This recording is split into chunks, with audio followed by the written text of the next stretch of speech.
തകർന്നു വീഴാറായ ആ കെട്ടിടത്തിലേക്ക് അവർ രണ്ടുപേരും കാലെടുത്ത് വെച്ച അതേ നിമിഷത്തിൽ തന്നെ അകത്തുനിന്നും അശരീരി കണക്കെ ഒരു മനുഷ്യ ശബ്ദം ഉയർന്നു കേട്ടു. Hello mister Bill Sikes. തിരിഞ്ഞു നിന്ന് വാതിലടയ്ക്കുന്നതിനിടയിൽ ബിൽ സൈക്സ് ആ ശബ്ദത്തിൻ്റെ ഉടമയെ ശകാരിച്ചു. ഒച്ചയുണ്ടാക്കാതെ ബാർണി, നീ വേഗം കുറച്ച് വെളിച്ചം കൊണ്ടുവാ. സൈക്സിൻ്റെ ശബ്ദം തിരിച്ചറിഞ്ഞ മറ്റൊരാൾ അകത്തെ മുറിയുടെ വാതിൽ തള്ളി തുറന്നുകൊണ്ട് മുനിഞ്ഞു കത്തുന്ന ഒരു മെഴുകുതിരിയുമായി കടന്നു വന്നു. സൈക്സിൻ്റെ സുഹൃത്തായ ടോബി ക്രാറ്റായിരുന്നു ആ മനുഷ്യൻ. സൈക്സ് തിടുക്കത്തിൽ ഒലിവറെ അയാളുടെ മുന്നിലേക്ക് പിടിച്ചു നിർത്തി. ഒലിവർ അപ്പോഴും പാതി മയക്കത്തിലായിരുന്നു. അവന് നേരെ നിൽക്കാനുള്ള ശക്തിയുണ്ടായിരുന്നില്ല. അവൻ ആടിയാടി നിൽക്കുന്നത് കണ്ടപ്പോൾ കലിപൂണ്ട സൈക്സ് അലറി വിളിച്ചു. എടാ കഴിവേറി മോനെ, വേഗം നിവർന്ന് നിന്നില്ലെങ്കിൽ നിന്റെ കാൽമടമ്പ് ഞാൻ അടിച്ചു പൊട്ടിക്കും. വെളിച്ചവുമായി എത്തിയ ടോബി ക്രാറ്റ്സ് ഇതിനോടകം മറ്റൊരു മുറിയിലേക്ക് പ്രവേശിച്ചിരുന്നു. സൈക്സ് ആകട്ടെ ഒലിവറെയും പിടിച്ചു വലിച്ചുകൊണ്ട് അയാളുടെ പിന്നാലെ നടന്നു. പുകഞ്ഞുകൊണ്ടിരിക്കുന്ന ഒരു നെരിപ്പോടുണ്ടായിരുന്നു ആ മുറിയിൽ. 2-3 കസേരകൾ അവിടെവിടെയായി കിടക്കുന്നു. അതിൻ്റെ കാലുകളാകട്ടെ ഇളകി ഒടിഞ്ഞു വീഴാറായ അവസ്ഥയിലും. തൊട്ടടുത്തായി ഒരു പഴയ മേശയും അതിനേക്കാൾ പഴക്കം തോന്നിക്കുന്ന ഒരു കട്ടിലും കിടക്കുന്നു. ടോബി ക്രാറ്റ് മെഴുകുതിരി മേശപ്പുറത്ത് വെച്ചിട്ട് കട്ടിലിൽ വന്നിരുന്ന് പുകവലിക്കാൻ തുടങ്ങി.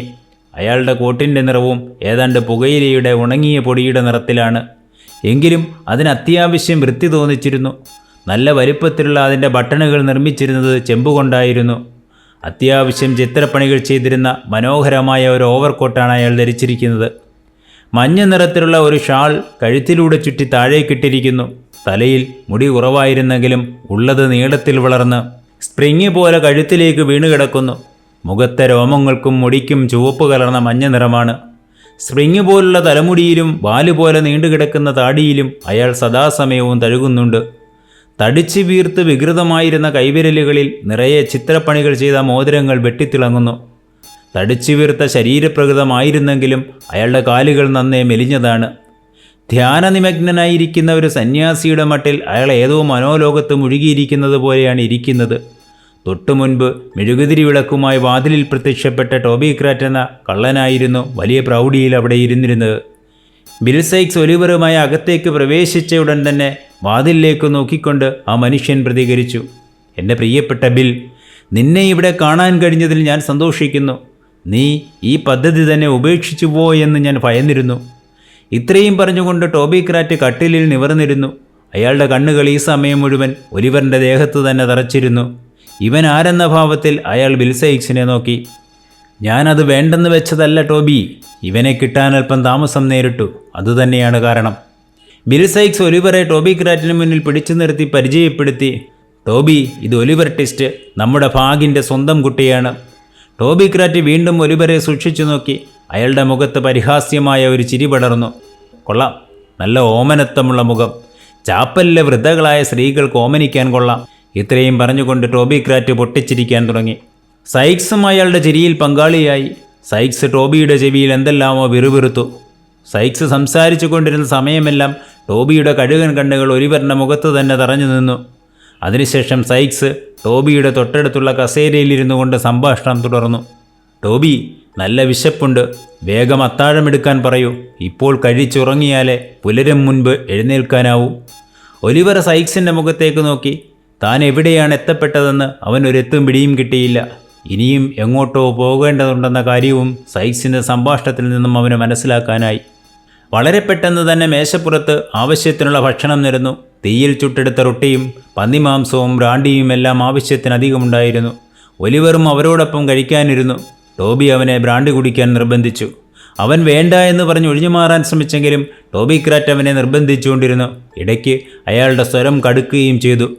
ഗത്യന്തരമില്ലാതെ അയാൾ ഒഴിച്ചു വെച്ച് നീട്ടിയ ബ്രാണ്ടി നിറച്ച ഗ്ലാസ് അവൻ കയ്യിൽ വാങ്ങി ഒറ്റ വലിക്ക് കുടിച്ചു തീർത്തു. തിടുക്കപ്പെട്ട് വലിച്ചു കുടിച്ചതിനാൽ മദ്യം അവൻ്റെ നെറുകയിൽ കയറുകയും അവൻ തുടർച്ചയായി ചുമയ്ക്കാൻ തുടങ്ങുകയും ചെയ്തു. ഈ കാഴ്ച ടോബി ക്രാറ്റിനെയും ബിൽ സൈക്സിനെയും ബാർണിയെയും ചിരിപ്പിച്ചു. അവർ 3 പേരും അവനെ പരിഹസിച്ച് പൊട്ടിച്ചിരിച്ചു. മദ്യം അവൻ്റെ ശരീരത്തെയും തലച്ചോറിനെയും ക്ഷീണിതമാക്കി.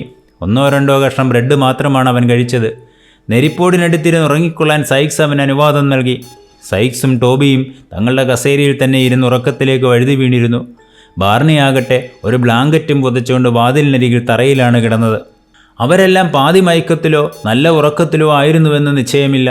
ബാർണി 2 പ്രാവശ്യം എഴുന്നേൽക്കുകയും നെരിപ്പോടിലേക്ക് കൂടുതൽ കരികൾ വാരി നിറയ്ക്കുകയും ചെയ്തു. ഒലിവർക്കും അഗാധമായ ഉറക്കത്തിലേക്ക് പോകാനായില്ല. അവൻ്റെ തലച്ചോറിലൂടെ അന്നത്തെ കാഴ്ചകളെല്ലാം മിന്നിമറഞ്ഞു. തിങ്ങി നിറഞ്ഞ തെരുവും വിജനമായ തെരുവും ഒരേ സമയം കടന്നുപോയി. പള്ളിയും സെമിത്തേരിയും ആകാശം മുട്ടെ വളർന്നു നിൽക്കുന്ന കൂറ്റൻ വൃക്ഷങ്ങളും ഇരുട്ടും നദിയും കുതിരവണ്ടിയും മഞ്ഞും തണുത്ത കാറ്റും എല്ലാം അവൻ്റെ മനസ്സിൽ തന്നെ കിടന്നിരുന്നു. അവൻ ഞെട്ടിയുണർന്നത് ടോബി ക്രാറ്റിൻ്റെ ഒച്ചപ്പാട് കേട്ടാണ്. സമയം ഇപ്പോൾ തന്നെ 1:30 കഴിഞ്ഞിരിക്കുന്നുവെന്നും എത്രയും വേഗം തയ്യാറാകണമെന്നും അയാൾ ഉറക്കെ പറയുന്നുണ്ട്. ഉറങ്ങിക്കിടന്നവരെല്ലാം പിടഞ്ഞെഴുന്നേറ്റ് തിരക്കിട്ട് എന്തെല്ലാമോ ചെയ്തുകൊണ്ടിരിക്കുന്നതാണ് ഞെട്ടിയുണർന്ന ഒലിവർ കണ്ടത്. ടോബി തൻ്റെ കൈത്തോക്കുകൾ കൊണ്ടുവരാൻ ബാർണിയോട് ആവശ്യപ്പെട്ടു. ബാർണി 2 കൈത്തോക്കുകൾ ടോബിയെ ഏൽപ്പിക്കുകയും അതിൽ തിരനിറയ്ക്കാൻ നിർദ്ദേശിക്കുകയും ചെയ്തു. അയാളത് തിരനിറച്ച് കോട്ടിൻ്റെ 2 പോക്കറ്റുകളിലും തിരികെ വെച്ചു. തൻ്റെ കൈവശവും തോക്കുണ്ടെന്ന് സൈക്സ് പറഞ്ഞു. ഈ സമയത്ത് ബാർണി ചുമരിലെ അലമാര തുറന്ന് കുറേ ആയുധങ്ങൾ പുറത്തേക്കെടുത്തു. പിക്കാസ്, മഴു, വിവിധ ഇനം താക്കോലുകൾ, അറപ്പുവാൾ, സ്ക്രൂ ഡ്രൈവർ തുടങ്ങി ഒട്ടനവധി ചെറുതും വലുതുമായ ഉപകരണങ്ങൾ. സൈക്സും ടോബിയും കറുത്ത നിറത്തിലുള്ള ഒരു ഷാൾ ഉപയോഗിച്ച് മുഖവും തലയും മറച്ചു. എന്നിട്ട് അവർ കറുത്ത നിറത്തിൽ തന്നെയുള്ളതും കാൽപാദം വരെ കിടക്കുന്നതുമായ മേലങ്കി എടുത്തണിഞ്ഞു. ഒലിവർ ഈ കാഴ്ചകളൊക്കെ കാണുന്നുണ്ടെങ്കിലും കിടന്നിടത്തു നിന്നും എഴുന്നേൽക്കാനുള്ള ആരോഗ്യം അവനുണ്ടായിരുന്നില്ല. മദ്യത്തിൻ്റെ കെട്ട് അപ്പോഴും അവൻ്റെ തലച്ചോറിനെയും ശരീരത്തെയും വരിഞ്ഞു മുറുക്കിയിരുന്നു. അരിശം പൂണ്ട സൈക്സ് അവനെ വലിച്ചെഴുന്നേൽപ്പിച്ചു. ഒരു കൈയിൽ അയാളും മറ്റേ കൈയിൽ ടോബിയും മുറുകെ പിടിച്ചുകൊണ്ട് യാത്രയ്ക്കുള്ള അവസാനവട്ട ഒരുക്കങ്ങളും നടത്തി. പുറത്തേക്കിറങ്ങാനുള്ള സമയമായപ്പോൾ ടോബി ബാർണിയോട് കതക് തുറന്ന് പുറത്ത് നിരീക്ഷണം നടത്താൻ ആവശ്യപ്പെട്ടു. അയാൾ ഉടൻ തന്നെ പുറത്തേക്കിറങ്ങുകയും അല്പസമയത്തിനകം തിരികെ എത്തി എല്ലാം ഭദ്രമാണെന്ന് അറിയിക്കുകയും ചെയ്തു. ഉടൻ തന്നെ ആ 3 സംഘം പുറത്തേക്കിറങ്ങി. പരസ്പരം കാണാൻ പോലും കഴിയാത്ത വിധം കൂരിരുട്ടാണ്. മഴയില്ലെങ്കിലും മഞ്ഞിൻ്റെ കാഠിന്യം കൂടുതലായിരുന്നു. കോടമഞ്ഞ് എങ്ങും വ്യാപിച്ചു കിടക്കുന്നു. പുറത്തേക്കിറങ്ങിയപ്പോൾ തന്നെ ഒലിവർ തണുത്ത് വിറയ്ക്കാൻ തുടങ്ങി. അവൻ്റെ ശരീരത്തിലെ ഓരോ ഞരമ്പുകളും എഴുന്നു നിന്നു. അവർ 3 പേരും എത്തിച്ചേർന്നത് നദിക്കരയിലാണ്. അവിടെ നിന്നാൽ അങ്ങ് അകലെയുള്ള പട്ടണത്തിലെ വെളിച്ചം വ്യക്തമായി കാണാനാവും. തലേ ദിവസം രാത്രിയിൽ സൈക്സിനോടൊപ്പം താൻ നടന്നെത്തിയ അതേ ഇടത്തിൽ തന്നെയാണ് ഇപ്പോഴും എത്തിയിരിക്കുന്നതെന്ന് ഒലിവറിന് ബോധ്യമായി. അവർ പാലം കടന്ന് അക്കരയെത്തി. പട്ടണത്തിൽ ഇപ്പോഴും അവിടെവിടെയായി വിളക്കുകൾ കത്തി നിൽക്കുന്നുണ്ട്. അതുകൊണ്ട് തന്നെ നഗരം ഒഴിവാക്കി ഇടറോഡുകളിലൂടെ മുന്നോട്ട് പോകാനായിരുന്നു സൈക്സിന് താൽപ്പര്യം. എന്നാൽ നഗരത്തിൽ ഇപ്പോൾ ഈ സമയത്ത് ഒരു മനുഷ്യജീവി പോലും ഉണ്ടാവില്ലെന്നും അതിനാൽ നഗരത്തിലൂടെ തന്നെ മുന്നോട്ട് പോകാമെന്നും ടോബി ക്രാറ്റ് അഭിപ്രായപ്പെട്ടതിനാൽ അവർ നേരെ നഗരത്തിലേക്കുള്ള വഴിയിലൂടെയാണ് നടന്നത്. ടോബിയുടെ അഭിപ്രായം ശരിയായിരുന്നു. ഒരു മനുഷ്യൻ്റെ പോലും സാന്നിധ്യം നഗരത്തിലെവിടെയും കണ്ടെത്താനായില്ല. അവർ നഗരത്തിലെ പ്രധാന വഴിയും പിന്നിട്ട് ഇരുവശത്തും വീടുകളുള്ള ഒരു ചെറുവഴിയിലൂടെ മുന്നോട്ട് നടന്നു. വീടുകളെല്ലാം ഇരുളിൽ ആണ്ടുകിടക്കുന്നു. എങ്ങും പ്രകാശത്തിൻ്റെ യാതൊരു രാഞ്ചനയുമില്ല. എന്നാൽ വെളിച്ചം തീർത്തുമില്ലെന്ന് പറയാനും കഴിയുന്നില്ല. ചില വീടുകളിലെ ഡ്രോയിങ് മുറികളിൽ നിന്നോ അല്ലെങ്കിൽ അടുക്കളയിൽ നിന്നോ നേരിയ വെളിച്ചം പുറത്തേക്ക് പ്രവഹിക്കുന്നുമുണ്ട്. എങ്ങും ഭയാനകമായ നിശബ്ദതയാണ്. ആ നിശബ്ദതയെ ഇല്ലാതാക്കി കൂടുതൽ ഭയമുളവാക്കും വിധം പട്ടികളുടെ ഓരിയിടലും ബഹളവും ഇടയ്ക്കെത്തുന്നുമുണ്ട്. സമയം 2 മണിയായെന്നറിയിച്ചുകൊണ്ട് പള്ളിയിലെ കൂറ്റൻ ഘടികാരം 2 പ്രാവശ്യം ശബ്ദിച്ചു. അവർ നടത്തത്തിൻ്റെ വേഗത കൂട്ടി. പ്രധാന വഴിയിൽ നിന്നും ഒരു ചെറിയ ഇടവഴിയിലേക്ക് കയറി 4-5 നാഴികയെങ്കിലും നടന്നിട്ടുണ്ടാവണം. അവർ എത്തിച്ചേർന്നത് കൂറ്റൻ മതിലിനാൽ ചുറ്റപ്പെട്ട ഒരു വലിയ വീടിന് മുന്നിലാണ്. ടോബി ക്രാറ്റ് മതിലിന് മുന്നിൽ ഒരു നിമിഷം നിന്നു. എന്നിട്ട് ഒരു സർക്കസുകാരൻ്റെ മെയ്വഴക്കത്തോടെ അയാൾ ഒറ്റച്ചാട്ടത്തിന് ആ കൂറ്റൻ മതിലിൻ്റെ മുകളിലേക്ക് ചാടിക്കയറി. മുകളിലെത്തിയ അയാൾ ഒലിവറെ മതിലിന് മുകളിലേക്ക് കയറ്റിവിടാൻ സൈക്സിന് നിർദ്ദേശം നൽകി. എന്താണ് സംഭവിക്കുന്നതെന്ന് മനസ്സിലാക്കും മുമ്പ് തന്നെ ഒലിവർ മതിൽക്കെട്ടിനകത്തേക്ക് മലർന്നടിച്ച് വീണു കഴിഞ്ഞിരുന്നു. അവന് പിന്നാലെ ടോബിയും താഴേക്ക് ചാടി. നിർദ്ദേശം കിട്ടിയ ഉടൻ തന്നെ സൈക്സ് ഒലിവറെ മതിലിന് മുകളിലേക്ക് ഉയർത്തി ടോബിയുടെ കൈയിലേക്ക് എറിഞ്ഞുകൊടുത്തെങ്കിലും ഒലിവറെ പിടിക്കാൻ ശ്രമിക്കുന്നതിനിടയിൽ 2 ആളും കൂടി താഴേക്ക് പതിക്കുകയായിരുന്നു. പിന്നാലെ സൈക്സും മതിൽ ചാടിക്കിടന്ന് അകത്തെത്തി. വീട് കുറച്ചകലെയാണ്. അവർ 2 പേരും കൂടി ഒലിവരെയും വലിച്ചിഴച്ചുകൊണ്ട് വീടിനെ ലക്ഷ്യമാക്കി നടക്കാൻ തുടങ്ങി. ഈ സമയത്ത് മാത്രമാണ് താൻ എവിടെയാണ് എത്തപ്പെട്ടതെന്ന് ഒലിവർക്ക് മനസ്സിലായത്. സൈക്സിൻ്റെയും ടോബിയുടെയും ലക്ഷ്യം വീട് കൊള്ളയടിക്കാനാണെന്ന് അവന് അപ്പോഴാണ് ബോധ്യമാകുന്നത്. അത് ഓർത്തപ്പോൾ തന്നെ അവൻ്റെ ശരീരം വിറയ്ക്കാൻ തുടങ്ങി. ഭൂമി തലകീഴായി മറിയുന്നത് പോലെ അനുഭവപ്പെട്ടു. കാലുകൾ കുഴഞ്ഞ് താൻ ഇപ്പോൾ തന്നെ അബോധാവസ്ഥയിലേക്ക് എത്തപ്പെടുമെന്ന് തന്നെ അവൻ ഉറപ്പിച്ചു. അവൻ്റെ കാലുകളുടെ ചലനം കുറഞ്ഞു വന്നു. ഒരടി പോലും നടക്കാനാവാതെ അവൻ തറയിലേക്ക് വെച്ച് വീഴാൻ തുടങ്ങി. സൈക്സ് അവനെ ബലമായി പിടിച്ചുപൊക്കി.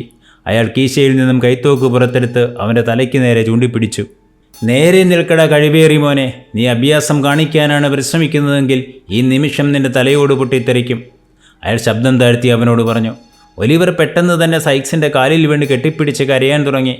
കരച്ചിലിനിടയിലും അവൻ സൈക്സിനോട് യാചനാരൂപത്തിൽ പറഞ്ഞു, സർ, എന്നെ വെറുതെ വിടൂ. സർ, എന്നോട് ദയവ് കാണിക്കൂ. ഞാൻ ഈ നാട്ടിൽ നിന്ന് തന്നെ ദൂരെ എവിടേക്കെങ്കിലും ഓടിപ്പൊക്കോളാം. സർ, ദയവുണ്ടായി കൊള്ളയടിക്കുന്നതിന് എന്നെ കൂടി പങ്കാളിയാക്കാതിരിക്കൂ. സർ, മോഷണം നടത്താനും അതിന് കൂട്ടുനിൽക്കാനും എന്നെ നിർബന്ധിക്കാതിരിക്കൂ. ഒലിവറുടെ വാക്കുകളൊന്നും തന്നെ സൈക്സിൻ്റെ മനസ്സിനെ തെല്ലും അലോസരപ്പെടുത്തിയില്ല. അയാൾ അവൻ്റെ മേലുള്ള പിടുത്തം കൂടുതൽ ബലപ്പെടുത്തി. ഏതു നിമിഷവും അയാളുടെ തോക്കിൽ നിന്നും ഒരു വെടിയുണ്ട പുറത്തേക്ക് പായുമെന്ന് ടോബിക്ക് മനസ്സിലായി. അയാൾ ഉടൻ തന്നെ സൈക്സിനെ സമാധാനിപ്പിച്ചുകൊണ്ട് അയാളുടെ കയ്യിലിരുന്ന തോക്ക് പിടിച്ചു വാങ്ങി. ഒലിവർ സൈക്സിൻ്റെ കൈകളാൽ കൊല്ലപ്പെടുന്നതിൽ ടോബിക്ക് തെല്ലും സങ്കടമുണ്ടായിരുന്നില്ല. എന്നാൽ അത്തരമൊരു സാഹചര്യത്തിൽ വെടിയച്ചയുണ്ടാക്കുന്ന പൊല്ലാപ്പുകൾ വളരെ വലുതായിരിക്കുമെന്നും അങ്ങനെ സംഭവിച്ചാൽ തങ്ങൾ പിടിക്കപ്പെടുമെന്നും ടോബിക്ക് നല്ല ബോധ്യമുണ്ടായിരുന്നു. ടോബി ക്രാറ്റ് സൈക്സിൻ്റെ പിടിയിൽ നിന്നും ഒലിവറെ മോചിപ്പിച്ച് അയാളുടെ കൈകളിലാക്കിയ ശേഷം വലിച്ചിഴച്ച് മുന്നോട്ട് നടക്കാൻ തുടങ്ങി. ഇനിയും നീ ശബ്ദമുണ്ടാക്കിയാൽ ശബ്ദം പുറത്തേക്ക് കേൾക്കാനാകാതെ തന്നെ നിന്നെ കഴുത്ത് ഞെരിച്ച് കൊല്ലുമെന്ന് അയാൾ അവനോട് പറയാനും മറന്നില്ല. ടോബിയും സൈക്സും ഒലിവറയും കൊണ്ടെത്തിയത് വീടിന് പിൻഭാഗത്തുള്ള ഒരു ചെറിയ ജനലിനടുത്തായിരുന്നു. ജനലിൻ്റെ ഉയരം തറയിൽ നിന്നും ഏകദേശം 5 അടിയോളം കാണും. ജനൽ അടഞ്ഞു തന്നെ കിടക്കുന്നു. സൈക്സ് പെട്ടെന്ന് ടോബിയുടെ കയ്യിൽ നിന്നും ചവണ പോലുള്ള ഒരു ഉപകരണം വാങ്ങി നിമിഷങ്ങൾക്കുള്ളിൽ തന്നെ ജനൽപ്പാളികൾ അടർത്തിയെടുത്തു. ജനലിൻ്റെ കുറുകെ നീളത്തിൽ ഇരുമ്പ് കമ്പികൾ പിടിപ്പിച്ചിട്ടുണ്ട്. എന്നാൽ ഒലിവറിനെ പോലെയുള്ള ഒരു ചെറിയ പയ്യന് നല്ല മെയ്വഴക്കമുണ്ടെങ്കിൽ അതിലൂടെ ഊളിയിട്ട് അകത്തേക്ക് കയറാനും പ്രയാസമുണ്ടാവില്ല. ബിൽ സൈക്സ് തൻ്റെ കീശയിൽ നിന്നും ഒരു ചെറിയ റാന്തൽ വിളക്ക് പുറത്തെടുത്ത് അത് കത്തിച്ചു പിടിച്ചു. എന്നിട്ട് ഒലിവറിൻ്റെ മുഖത്തേക്ക് സൂക്ഷിച്ചു നോക്കി പതിഞ്ഞ സ്വരത്തിൽ ഇപ്രകാരം പറഞ്ഞു, എടാ, നിന്നെ ഞങ്ങൾ ആ ജനലരിക്കുള്ളിലൂടെ ഞെക്കി ഞെരുക്കി അകത്തേക്ക് തള്ളിക്കയറ്റും. അകത്തെത്തിയാലുടൻ നീ ഈ വിളക്കുമായി മുൻവശത്തടഞ്ഞു കിടക്കുന്ന വാതിലിന് മുന്നിലേക്ക് വേണം നടക്കാൻ. നീ അവിടെ എത്തിയാലുടൻ വാതിലിൻ്റെ സാക്ഷകൾ മാറ്റി ഞങ്ങൾക്കകത്തേക്ക് കടക്കാൻ പാകത്തിന് വാതിൽപ്പാളികൾ ശബ്ദമുണ്ടാക്കാതെ തുറന്നിടണം.